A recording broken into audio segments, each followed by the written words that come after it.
Anda kembali lagi bersama kami.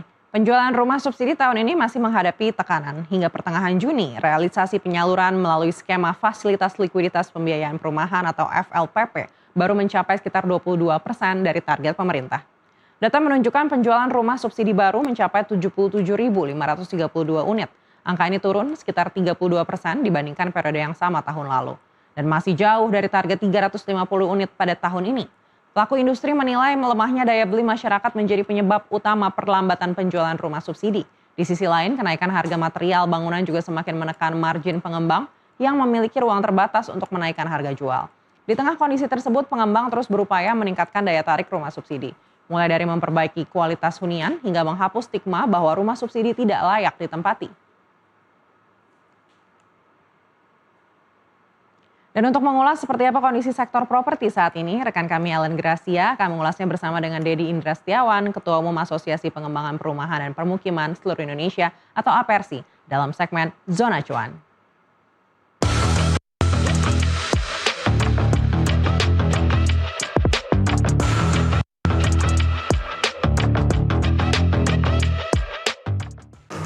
Anda kembali menyaksikan segmen Zona Cuan bersama saya Ellen Gracia, dan untuk membahas terkait daya tahan sektor properti di tengah berbagai dinamika ekonomi, kita akan mengulasnya bersama Bapak Dedi Indra Setiawan, Ketua Umum Asosiasi Pengembang Perumahan dan Permukiman Seluruh Indonesia (APERSI). Pak Dedi, apa kabar? Baik, alhamdulillah. Ellen. Selamat datang di Zona Cuan. Terima kasih sudah bergabung bersama kami. Sama-sama. Kita sudah masuk di semester kedua 2026 ya Pak. Betul. Banyak sekali dinamika yang terjadi, mulai dari kenaikan suku bunga, kemudian juga tantangan ekonomi akibat geopolitik. Untuk industri properti saat ini sudah seperti apa nih Pak pengaruhnya? Kalau terkait kondisi ekonomi ya, terutama dampak perang nih, kan properti ini penjualannya sebenarnya turun dibandingkan dari kuartal ke-4 2025. Turunnya kurang lebih sekitar 25%-an lah. Pada kuartal ke-4 2025 itu properti naik tuh. Pertumbuhan penjualannya sekitar 7,8%. Nah, hari ini terkoreksi nih di kuartal pertama ya, 2026. Nah, ini kan banyak penyebabnya, Ellen ya. Pertama pasti adalah bunga BI rate yang naik ya. Iya. Yang kedua, kondisi ekonomi global, perang, terus fluktuasi pasar modal, nilai tukar rupiah.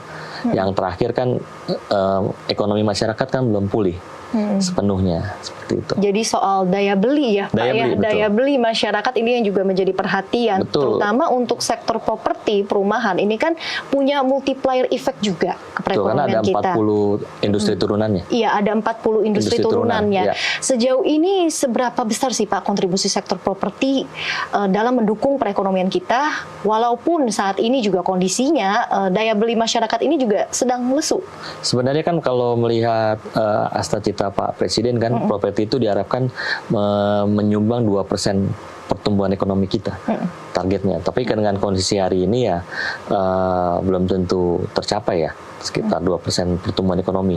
Karena ini properti ini luar biasa terkait industri turunannya. Seperti itu, Ellen. Masih banyak yang perlu dikejar. Benar. Dari pemerintah sendiri juga ada program 3 juta rumah. Nah, menurut perspektif dari APERSI, seberapa realistis sebetulnya target tersebut? Kalau 3 juta rumah itu kan sebenarnya ada dibagi 3 ya. Rumah desa, rumah kota, sama rumah pesisir kan. Kalau kami kan masuk di program yang 350.000, program rumah subsidi. Seperti itu. Nah, itu kalau tahun lalu, kalau kami kan pengembang yang main di MBR tuh kurang lebih sekitar 278.000 lah, apa 287.000 yang kami realisasi dari 350.000 kuota yang disediakan pemerintah. Oke, jadi progresnya juga sudah mulai on track naik, ya? Sudah naik. 2025 itu kita naik. Nah, faktor apa sih Pak yang sebetulnya menentukan keberhasilan dari program 3 juta pemerintah? Kalau saya melihatnya karena kami bermain di rumah MBR ya, dari 350.000, yang paling kami hadapi sekarang ini ada beberapa hal. Pertama terkait LSD ini. LSD ini kan belum selesai ya. Belum ada solusinya buat kami. Karena kami para pengembang ini kan semua beli tanah ini kan pasti di zona kuning. Tiba-tiba kan ada ketentuan ya bahwa ada ketahanan pangan nih. Kami sepakat dengan ketahanan pangan. Hanya saja kan tanah-tanah yang sudah teman-teman pengembang beli yang sudah masuk zona kuning, nah ini perlu dipertimbangkan lagi. Ini kan sedang berproses nih. Nah ini jadi menghambat terhadap land bank kami. Banyak teman-teman yang dia nggak bisa bangun karena izinnya kan nggak bisa keluar pada saat dia tanahnya terkena LSD. Seperti itu. Pertama LSD. Kedua, memang kami bersyukur sekali Pak Menteri ARA ini ya mengeluarkan beberapa kebijakan ya terkait BPATB gratis, ya, kemudian PPNDTP, kemudian pembiayaan dengan pembiayaan properti buat kami dan toko-toko bangunan, itu bunganya rendah semuanya. Terus yang terakhir ini yang luar biasa lagi kan terobosan beliau dengan OJK kan dengan slik yang di bawah 1 juta kan nggak dilihat ya buat KPR, dan kemudian juga kalau konsumen pelunasan dulu butuh waktu 3 bulan, sekarang kurang dari 3 hari. Nah ini satu terobosan terbaru ini. Nah harapan kami dengan terobosan terbaru ini segmentasinya terbuka nih pasarnya. Dulu kan banyak konsumen kami, Ellen ya, udah beli rumah ternyata tergendala listrik. Nah itu, mudah-mudahan dengan kondisi sekarang yang apalagi masyarakat kena banyak masalah dengan pinjol, pay later. Nah itu kan jadi problem buat kami sebagai penjual, dan apalagi masyarakat yang memang ingin punya rumah, dan mereka kadang-kadang Ellen ya, mereka tuh nggak ngerti bahwa mereka terkena hanya 12.000 biaya administrasi, apalagi yang sudah diputihkan. Kan itu jadi dosa seumur hidup mereka bisa ngambil rumah. Nah ini terobosan nih. Sebetulnya sudah ada booster-booster juga yang memang diberikan oleh pemerintah. Betul, ya luar biasa untuk menopang sektor properti dalam kurun waktu kira-kira 2 tahun terakhir ini ya Pak ya, kalau kita perhatikan. Pak Prabowo nih, Pak Menteri ARA, luar biasa ini. Lalu kemudian kalau kita balik lagi ya Pak, berbicara soal kendala-kendalanya. Selama ini kan pembangunan rumah subsidi itu juga masih ada beberapa PR yang juga harus di-solve gitu. Mulai dari harga tanah, kemudian biaya konstruksi, hingga proses perizinan nih Pak. Menurut Bapak, hambatan mana yang saat ini masih menjadi PR terbesar? PR terbesar sebenarnya proses perizinan. Tadi terkait LSD, kemudian juga perizinan ini kan di setiap daerah kan banyak hal yang berbeda-beda dengan kebijakan kepala daerah yang berbeda-beda. Dan kemudian juga terkait tanah, ini kan aturan pemerintahnya itu membolehkan tanah kami jual tanah itu dari 60 sampai 200. Ini rentangnya terlalu luas. Makanya waktu itu saya pernah mengusulkan ke Pak ARA kalau bisa dibikin satu standar sendiri untuk rumah properti. Misalnya bangunan range-nya diperkecil dari 30 ke 36. Luasan tanah kalau rumah subsidi, khusus rumah subsidi 60 meter aja. Sampai 72 lah. Karena kalau terlalu luas pun, kalau di daerah-daerah yang gambut kan mereka nggak bisa pakai juga, malah cenderung jadi kumuh seperti itu. Yang penting kan pada saat pengembang itu bangun tanahnya misalnya luasan 60 sampai 72, nah ditambah fasilitasnya, taman standar tamannya, rumah ibadahnya, terus kondisi jalan, nah itu jadi satu terobosan juga. Oke, jadi perlu adjustment juga ya. Kan kami kan dianggap yang ngabisin lahan kan. Oke. Adjustment untuk standarisasinya ini juga perlu dievaluasi. Perlu.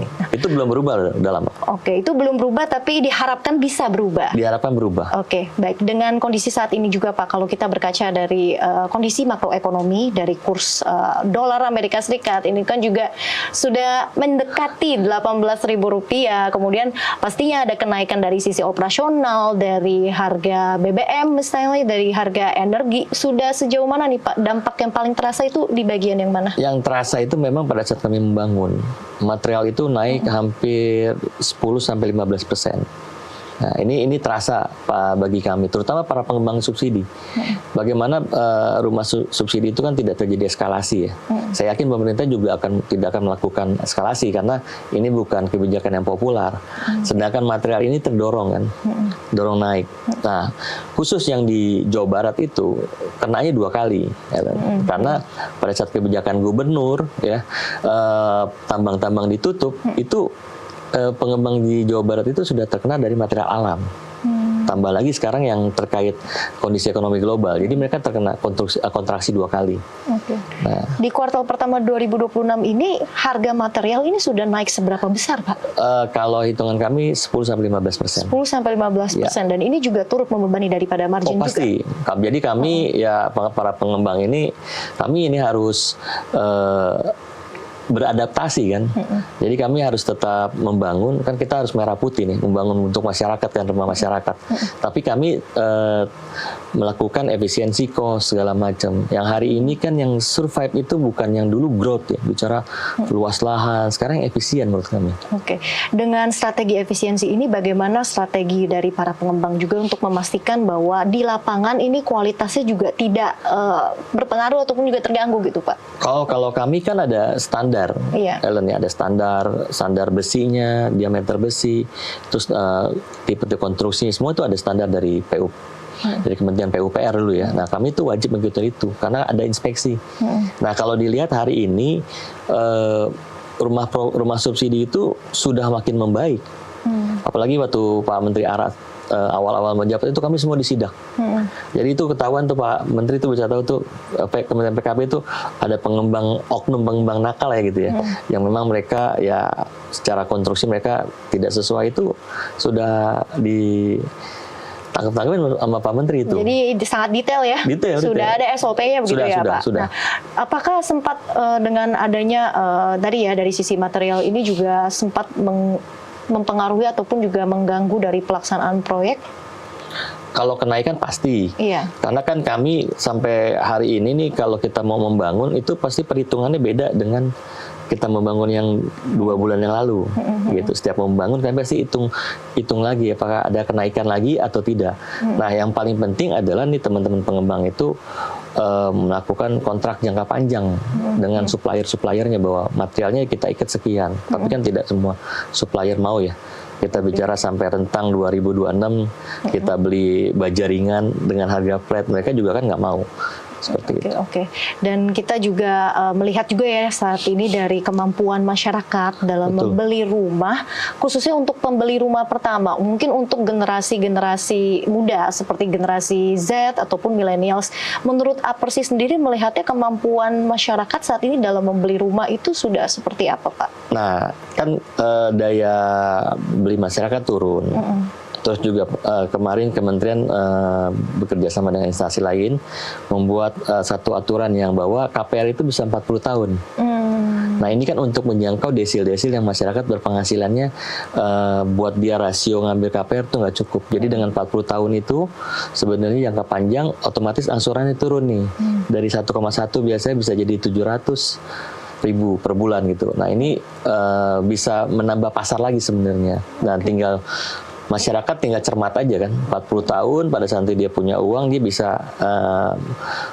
bisa bayar, jadi jangka waktu diperpendek atau angsurannya diperkecil lagi seperti itu. Oke, jadi KPR 40 tahun ini bisa menjadi solusi ya Pak? Jadi salah satu solusi. Untuk generasi muda yang saat ini yang mungkin anak-anak umur 20 tahunan ya. Yang masih perintis ya Pak ya. Betul. Oke, baik. Dialog kita semakin menarik tapi kita harus jeda terlebih dahulu. Pemirsa, Zona Cuan akan kembali usai jeda.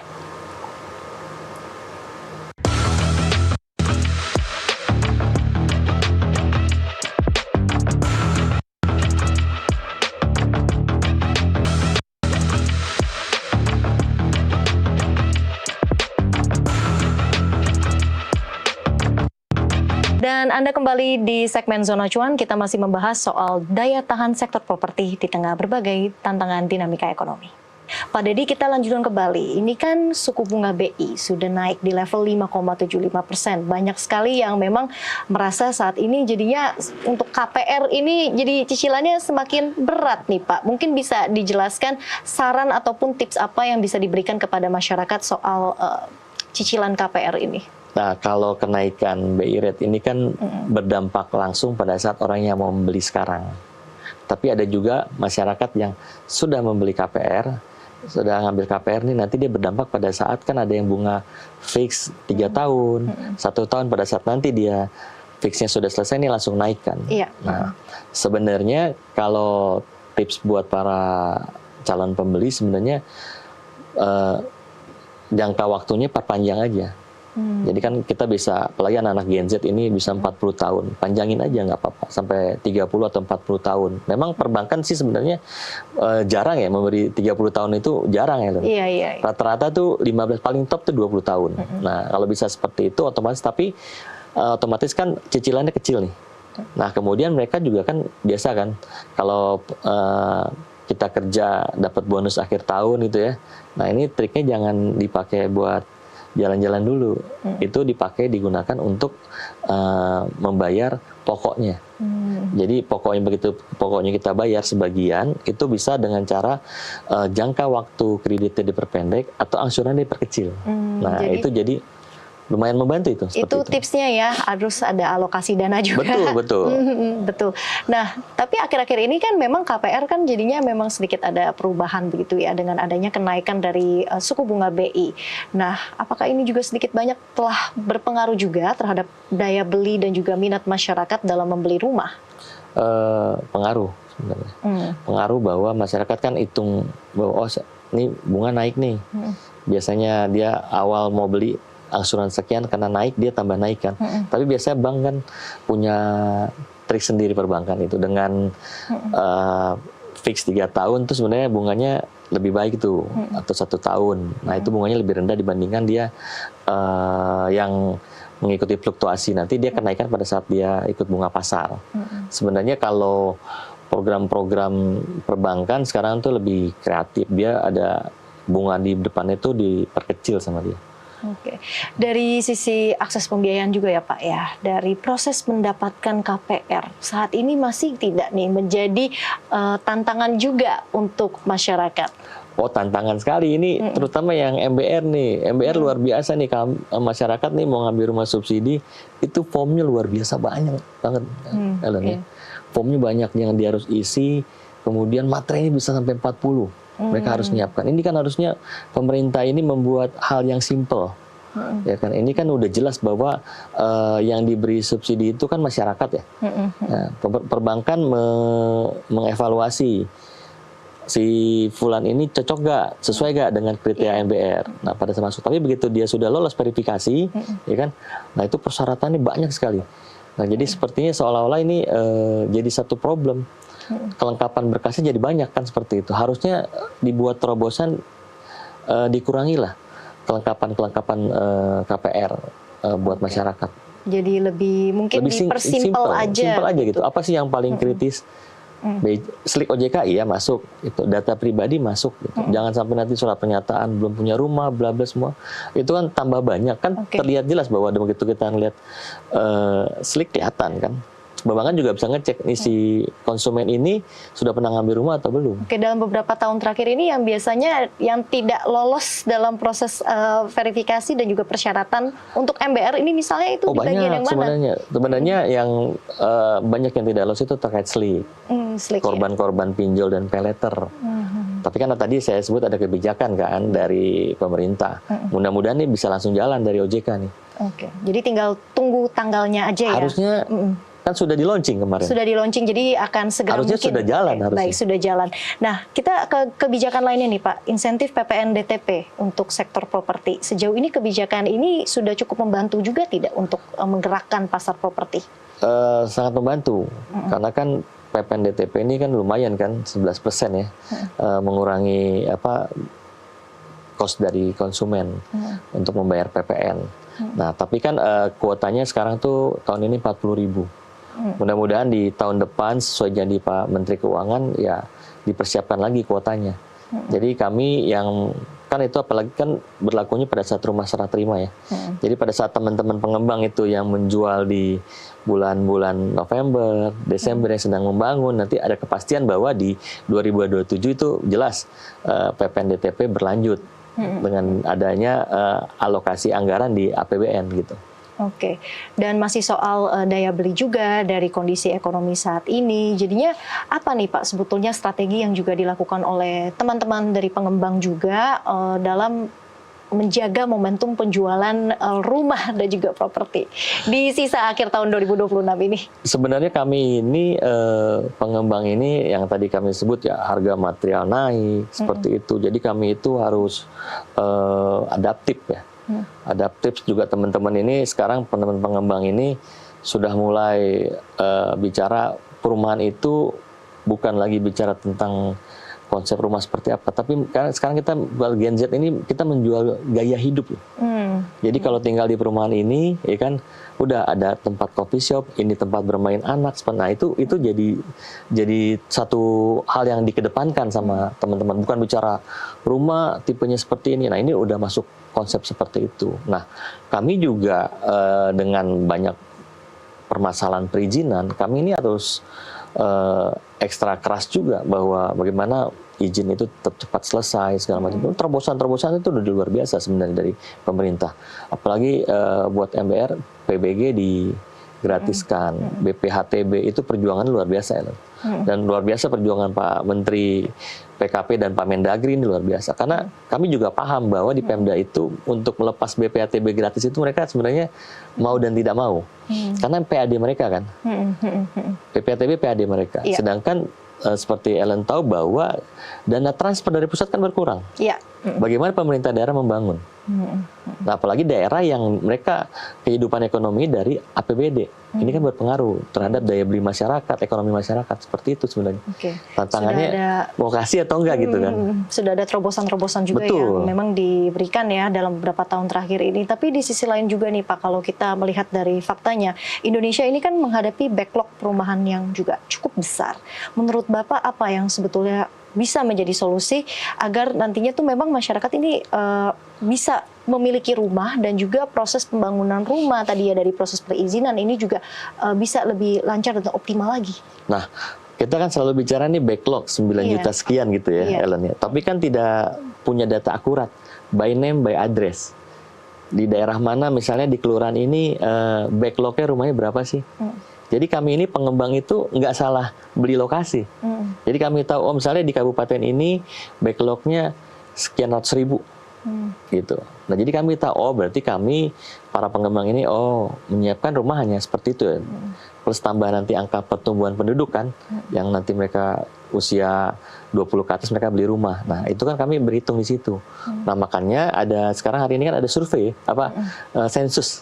Nah Kementerian PKP itu memasukkan pertanyaan buat terkait menjawab backlog dari rumah gitu. Harapan kami setelah sensus ini keluar nih bahwa di kabupaten ini data realnya backlognya seperti ini. Nah, atau di kecamatan ini backlog rumah sekian banyak gitu. Jadi kami nggak salah beli lagi. Jadi takutnya kami beli luas di daerah ini ternyata backlognya nggak seperti itu. Hari ini penyebar kita disebut bahwa backlog sekian, ini sekian, tapi belum ada data yang valid bahwa di kabupaten ini sekian.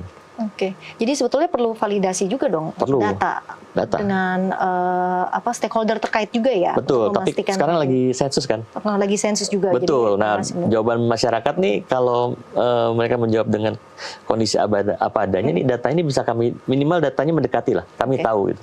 Jadi sebetulnya menurut Bapak, menurut Apersi, bagaimana pembagian peran yang ideal antara pemerintah, kemudian perbankan juga, dan pengembang agar penyediaan rumah ini bisa berjalan lebih efektif dan juga tetap terjangkau untuk masyarakat? Ya, kalau di pemerintahan kan kami berharap regulasinya sekarang diperbaiki nih. Kami kalau Apersi kemarin saya menyoroti nih zonasi dari rumah MBR ya. Itu kan nggak pernah berubah. Hanya berdasarkan indeks kemahalan konstruksi, tapi tidak pernah disinkronkan dengan UMK. Jadi ada beberapa daerah yang karena dia memang mahal, UMK rendah kan orang mau beli sebenarnya rasionya nggak cukup. Seperti itu. Jadi pada saat mau beli, gaji saya kurang ya. Seperti itu. Nah ini kami mengusulkan untuk dibongkar zona tersebut. Jadi pembuatan zona-zona, kan ada zona 1, 2, nah itu berdasarkan indeks kemahalan konstruksi dan UMK dimasukkan. Nah, apalagi di tengah kondisi yang saat ini, bener. Ekonomi juga sedang tidak baik-baik saja. Betul. Artinya diperlukan lagi dong Pak, kebijakan atau stimulus tambahan lagi. Stimulus kalau sekarang tinggal yang kami harapkan eskalasi harga sebenarnya. Eskalasi harga. Atau pemerintah buat satu terobosan lah. Misalnya harga yang rumah subsidi sekian, ini namanya MBT, masyarakat berpenghasilan tanggung. Jadi misalnya 250 atau 300 juta itu disubsidi pemerintah juga bunganya. Jadi untuk masyarakat kelas menengah? Ya. Menengah ke bawah? Menengah ke bawah. Nah MBT kan sekarang kan di atas harga rumah subsidi kan bunganya kan ketentuan pasar kan, atau ketentuan bank. Nah maksudnya dibuat nih MBT nih. Misalnya sampai 3 kali rumah subsidi. Pemerintah mensubsidi nih. Kalau MBR kan 5%, mungkin dibuat 6-7%, flat sampai lunas. Nah ini kan bisa jadi satu solusi juga. Nah sebenarnya perbankan juga menunggu itu sebenarnya. Itu regulasi dari pemerintah. Nah kalau terkait perbankan, kami berharap kerjasama dengan perbankan itu dipererat lagi, terutama terkait persetujuan dipercepat, terus scoringnya lebih dimudahkan lah buat masyarakat untuk mengambil rumah tersebut gitu. Oke, baik. Dan di akhir tahun 2026 ini, jadinya prospek untuk sektor properti dan perumahan itu akan seperti apa, Pak? Melihat berbagai banyak sekali ya ketidakpastian ekonomi yang masih ada di saat ini. Sebenarnya kalau kami di Apersi, kalau saya keliling itu saya menimbulkan membuat rasa optimisme. Apalagi Indonesia kan lagi bonus demografi. Banyak anak-anak Gen Z kan yang memang kebutuhan rumahnya tinggi, backlog tinggi segala macam. Sebenarnya pasar properti ini masih menjadi suatu hal yang pasar yang menjanjikan buat kita semua. Pasarnya ada kok. Tinggal kita bicara dengan regulasi pemerintah dimudahkan, baik perizinan segala macam. Terus dengan perbankan dipermudahkan KPR buat masyarakat. Apalagi OJK sudah memudahkan. Tinggal harapan kami pemerintah ini bisa menekan harga material yang kami pakai. Seperti itu. Jadi dari bonus demografi itu sebetulnya ini pasar yang bagus ini sebenarnya. Pasar properti ini masih sangat luas ya, sangat menjanjikan. Sampai 2030 lah sebenarnya. Bonus demografi ini luar biasa untuk Indonesia. Para pembeli rumah pertama nanti. Betul. Ya. Baik. Terima kasih Pak Dedi Indra Setiawan, Ketua Umum Asosiasi Pengembang Perumahan dan Permukiman Seluruh Indonesia Apersi, atas waktunya sudah bergabung bersama kami dalam Zona Cuan kali ini. Sehat dan sukses selalu. Amin. Dan demikian segmen Zona Cuan kali ini, kita kembali ke Nusantara Business Hour.